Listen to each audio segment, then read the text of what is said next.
शहर था बुशहर, जहाँ पर इनकी एटमी इंस्टॉलेशंस हैं। ये जहाज़ वो जहाज़ है जिसके अंदर तमाम मिसाइल्स और इसकी स्टेल्थ टेक्नोलॉजी वो सारी चीज़ें मौजूद हैं। इसके अंदर हेल्प फायर मिसाइल्स जो हैं वो मौजूद होते हैं। ये आया था बुशहर में एटमी तनसीबात को निशाना बनाने के लिए, और ये सैटेलाइट कमांड ड्रोन है। इसका पायलट जो है वो ज़मीन के किसी कंट्रोल सेंटर में बैठा होता है। पूरा जहाज़ है जिसके अंदर मिसाइल्स हैं, जिसके अंदर बैली के अंदर, इसके पेट के अंदर जो हैं बॉम्ब्स मौजूद होते हैं। जिस जगह इसका पायलट मौजूद था उसको भी ईरान ने निशाना बनाया है। बहरीन के अंदर उस कमांड एंड कंट्रोल सेंटर को भी निशाना बनाया गया है जहाँ से इन ड्रोन्स को जो है उड़ाया जा रहा था। MQ-9 रेपर इसको कहते हैं जी, और ये बड़ा जदीद, दुनिया का जदीद तरीन जहाज़ है। ईरान जो है गिराने का जो उन्होंने दावा किया है, और इसकी फुटेज जो है अब कुछ देर में आ जाए, 2 घंटे में आ जाए, इसकी फुटेज जो है वो भी आ जाएगी इसके मलबे की। ईरानी एयर डिफेंस सिस्टम जो है पूरी तरह से एक्टिव है ऐसे हालात और ऐसे मिसाइल्स के साथ जिनके ज़रिए स्टेल्थ टेक्नोलॉजी को ब्रेक किया जा सकता है। कि ये वही स्टेल्थ टेक्नोलॉजी है जिसको पेंट स्टेल्थ टेक्नोलॉजी कहते हैं। अमेरिका के ईरान पर हमले और ईरान का मुंह तोड़ जवाब, एक और अमेरिकी जहाज़ मार गिराया। ये अमेरिकी जहाज़ कौन सा है, कैसे मार गिराया गया और इसमें अमेरिका को कितना नुकसान उठाना पड़ा, इस बारे में आमिर रज़ा से बात करते हैं। आमिर भाई, अमेरिका ने फिर हमला किया, ईरान ने मुंह तोड़ जवाब दिया। एक अमेरिकी, मैं तो जहाज़ ही कहूँगा, वो एक बहुत बड़ा ड्रोन है, वो एक अनमैन्ड वो जहाज़, उसको लिखा भी जहाज़ ही बिल्कुल। अमेरिका ने वो ईरान की तरफ उड़ाया हमले के लिए, ईरान ने उसे मार गिराया। कितना बड़ा जहाज़ था, कितना नुकसान हुआ, कितना महंगा था और अब तक क्या सूरत हाल बन रही है? देखिए, ये आया है ईरानी एयर डिफेंस के निशाने पर, और ये शहर था बुशहर जहाँ पर इनकी एटमी इंस्टॉलेशंस हैं।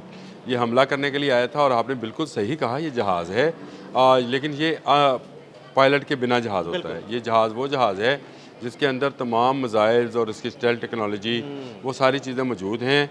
इसके अंदर हेल्प फायर मिसाइल्स जो हैं वो मौजूद होते हैं। ये आया था बुशहर में एटमी तनसीबात को निशाना बनाने के लिए, और ये सैटेलाइट कमांड ड्रोन है। यानी वो जहाज़ है, गाइडेड है, सैटेलाइट के जरिए इसका इसको गाइड किया जाता पायलट है। इसका पायलट जो है वो ज़मीन के किसी कंट्रोल सेंटर में बैठा होता है, जो बराह रास्त इसको उड़ा रहा होता है, सैटेलाइट से जो है ना इसको गाइड करता है। गाइड करता है।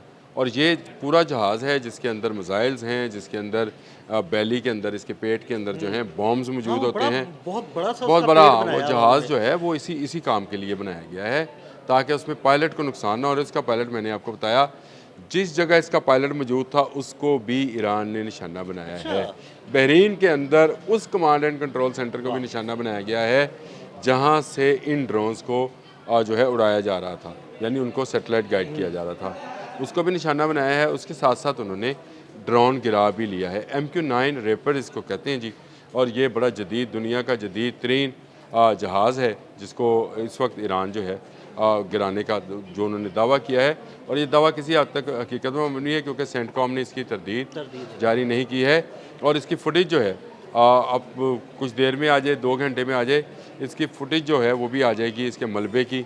जो फुटेज है वो पासदारान इनकलाब, क्योंकि बुशहर के ऊपर ही आया था और इसने खिलाफ वर्जी की थी, ईरान के हदूद में दाखिल हुआ था, और ये इसको तबाह कर दिया गया। मैं आपको एक और बात बताऊँ, इसका मतलब ये है कि ईरानी एयर डिफेंस सिस्टम जो है पूरी तरह से एक्टिव है और लेस है ऐसे हालात और ऐसे मिसाइल्स के साथ जिनके ज़रिए स्टेल्थ टेक्नोलॉजी को ब्रेक किया जा सकता है। क्योंकि ये वही स्टेल्थ टेक्नोलॉजी है जिसको पेंट स्टेल्थ टेक्नोलॉजी कहते हैं, जिसमें आपको एक बड़ा ऑब्जेक्ट जो है एक छोटी सी मक्खी की तरह नज़र आता है, परिंदे की तरह नज़र आता है, और आपके रडार्स धोखा खाते हैं। उसको पकड़ ही नहीं पाते, रडार समझते हैं शायद कोई ऑब्जेक्ट है, परिंदा उड़ रहा है, कोई मक्खी उड़ रही है, कोई छोटी चीज़ है। ये F-35 में भी यही है, और इनके ये डिफेंस सिस्टम ने F-35 को गिराया। इससे पहले इसको गिराया गया था आपने हमज में, MQ-9 को पहले भी गिराया गया गिराया था। आपको याद होगा, जिसका मलबा कश्तियों में लाद कर, उसकी मैंने तस्वीरें भी दी थी, कश्तियों में लाद कर लाए थे। लेकिन अब के MQ-9 जो है वो शहर के ऊपर गिराया गया है, और ये इसने खिलाफ वर्जी की थी। और आपने जहाँ तक बात की, तो अमेरिका इस वक्त पहले ही अरबों डॉलर के खसारे में है। गो अमरीकी सदर जो हैं उन्होंने तुर्की के अंदर बैठकर एक मरतबा फिर ईरान को धमकी लगाई है। ईरान के अब्बास अरागची साहब का धमकी के ऊपर जो बयान आया था, उस पर हमने कल बात की थी आपके साथ, और उसमें बताया था कि उन्होंने कहा कि धमकी और अमन एक साथ नहीं चल सकते। या तो आप अमन की सिर्फ बात करें या धमकी देंगे तो फिर हम भरपूर जवाब देंगे। तो ईरान ने जवाब देना शुरू कर दिया है। उसने वो तमाम कमांड एंड कंट्रोल जो 5th फ्लीट के थे और तमाम कमांड एंड कंट्रोल जो ड्रोन्स के लिए इस्तेमाल होते हैं उनको तबाह किया है। 85 अहदाफ को निशाना बनाया। अमेरिका ने 80 अहदाफ को निशाना बनाया, उन्होंने उसने आगे 85 यानी 80 अहदाफ को प्लस निशाना 5 ये 5 लेकिन आज भी ये जारी रहेगा काम। ना सेंटकॉम अब पीछे हटने को है, ना ईरान पीछे हाँ, हटने क्योंकि को है। अभी तक दोनों की जानिब से कोई ऐसा बयान नहीं आया कि हमारा मिशन मुकम्मल हो गया या हमने हमले रोक दिए। रोक दिया नहीं, किसी ने नहीं किया। एक बात तो यह है कि मेरा अंदाज़ा गलत हुआ है, पहले अपनी अपनी बंदे को करनी चाहिए। मेरा ये अंदाज़ा था कि 9 जुलाई के बाद ये काम शुरू होगा। मैंने आपसे क्योंकि कल ही बात की थी कि 9 जुलाई के बाद हो ये सकता हो है कि सकता है दोबारा बड़ी हमला हो। जंग हो जाए। मैंने लेकिन आपसे वो देखे ना लफ्ज़ 8 इस्तेमाल जुलाई किया को ही था। हमला कर दिया। 8 जुलाई को हो गया तो इसका मतलब ये है कि कोई इसके पीछे ऐसी ताकत मौजूद थी जो ये चाहती है कि जंग शहीद अली हामनाई की तदफीन से पहले और वो कौन दोबारा सी ऐसी भड़क जाए। ताकत है? वो सिर्फ और सिर्फ इसराइल इसराइल है, है नेतन्याहू है। और इसराइल को पता है कि इस वक्त करोड़ों लोग जो हैं वो सड़कों पे हैं, जनाजे का इंतज़ार कर रहे हैं, तदफीन का इंतज़ार कर रहे हैं।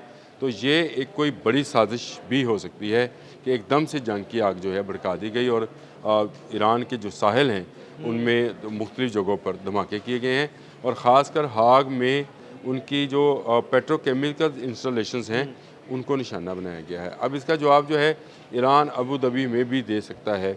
ईरान ने कुवैत में जवाब दे दिया है, बहरीन में जवाब दे दिया है, मिडल ईस्ट में मौजूद 85 अहदाफ को निशाना बनाया है जिनमें एयर डिफेंस सिस्टम्स भी शामिल हैं, ड्रोन्स कंट्रोल उसमें रूम्स कितना भी शामिल नुकसान हैं। हुआ है, क्या नुकसान हुआ, ये सारा हम मेरा ख्याल है कि हमें इसको ना एक अलग से वीलॉग इस पे करना चाहिए। देखिए मैं क्योंकि आपको वो नुकसान काफ़ी पहुंचाया है मैं ईरान कि ने। नुकसान की जो है वो इतलात आपको भी पता है, हम भी जानते हैं कि ये आहिस्ता आहिस्ता सामने आती है। जैसे जैसे आएंगे हम लोगों को बताते जाएंगे कि ये चीज़ें हैं। अभी हमारे पास MQ-9 रेपर का हाँ जी, आया, बिल्कुल अपडेट आई है ये एक बड़ा जहाज़ है जिसको गिरा लिया गया है और ये दूसरी मरतबा गिराया गया है। इससे पहले इसको आपने हमस के ऊपर गिराया गया था, हाग के करीब ये आया था तो इसको गिराया गया था। लेकिन अब एक शहर वो शहर के ऊपर जो आया है तो इसको गिराया गया। तो इसका मतलब ये है कि जो एयर स्ट्राइक्स की जाएंगी उसके लिए ईरानी डिफेंस सिस्टम पहले से ज़्यादा चौकन्ना और पहले से ज़्यादा तेज़ रफ्तार हो गया है। इसीलिए ये जो हैं इन्होंने छोटी कश्तियों को 60 के करीब छोटी कश्तियों को निशाना बनाया है और उसकी बाकायदा सेंटकॉम ने वीडियो भी जारी की है, ख़बर भी जारी की है। तो मैं ये समझता हूँ कि ईरान पूरी तरह से तैयार है और ईरानी पासदारान ने जो ये कहा था कि भरपूर जवाब देंगे वो देंगे। अब ये MQ-9 गिराया है तो इसी तरह F-35 भी गिरेगा। अगर F-15 F-18 आएंगे तो वो भी गिरेंगे। ये जो नेतन्याहू की ख्वाहिश है कि हम दोबारा एयर स्ट्राइक करेंगे, तीसरी एयर स्ट्राइक उसके ख्याल से इसराइल करेगा। इसराइल का जो जहाज़ ईरानी फ़िज़ा के ऊपर आएगा गिरा लिया जाएगा और ईरान पूरी तरह से इसके लिए तैयार है। ईरान ने ये साबित कर दिया है कि वो स्टेल्थ टेक्नोलॉजी को ब्रेक करने की सलाहियत रखता है और MQ-9 का वो शहर के ऊपर मलबा हवा में बिखर जाना इस बात की वाज़ेह निशानी है। बहुत शुक्रिया आमिर भाई। आमिर भाई ने बड़ी तफसील के साथ इस सारे मामले पर रोशनी डाली। मज़ीद अपडेट्स के लिए हमें फॉलो करते रहें। अदील अहमद और आमिर रज़ा को इजाज़त दीजिएगा। अल्लाह हाफ़िज़।